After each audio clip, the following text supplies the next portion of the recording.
Maliit na bagay nga lang ito para sa atin pero malaking bagay na yan sa kanila. Isa sa mga bagay na kinatutuwa ko bilang grade 1 teacher. Simpleng pagsusot ng foot socks na hindi kinakailangan tulungan ng kanilang mga magulang. Katulad din ito na inihahatid ko na lang sila sa tingin at hindi ko na kailangan pa silang samahan. I-flex ko na rin pala itong aking napakamagalang na fan at lagi nakatungo.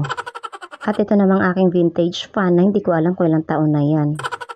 Hindi nga ako makauwi-uwi ng maaga dahil hinihintay ko si Bunso. Kaya tambay mode ang ganapan ng inyong nanay guro. 3:30 na sa mga oras na yan kaya hindi ko na alam kung anong gagawin ko pa. Ito nga ang pinagkakaabalahan ng bunso ko ang sumali sa soccer. Noong una nga ay dinidiscourage ko siya. Sinabi ko sa kanya na baka hindi siya makabangon kinabukasan sa sobrang pagod ng katawan niya. Pero decided talaga siya at wala na akong nagawa. At dumating na rin pala itong aming bag organizer. Sa shop double E ko lang siya in order. Wala kasi talaga mapaglagyan sa aming mga bag na pakalat-kalat na lang kung saan-saan. Nag-join force na rin kami ni ate sa pagbuo nito. Dahil ewan ko ba, kapag pagod na pagod ang aking katawan ay naglo-loading din ang aking utak. At ayaw niya nang gumana. Ang tagal ko pa nga inintindi ang instructions kung paano siya i-assemble. Kaya tama talaga yung kasabihan na 2 heads are better than 1. One eternity later ay ito na siya, nabuo na namin. Pero for small bag purposes lang pala talaga siya. Hindi siya pwede sa school bags ng aking mga anak na pagkalaki-laki. Kaya hindi pa rin ako satisfied.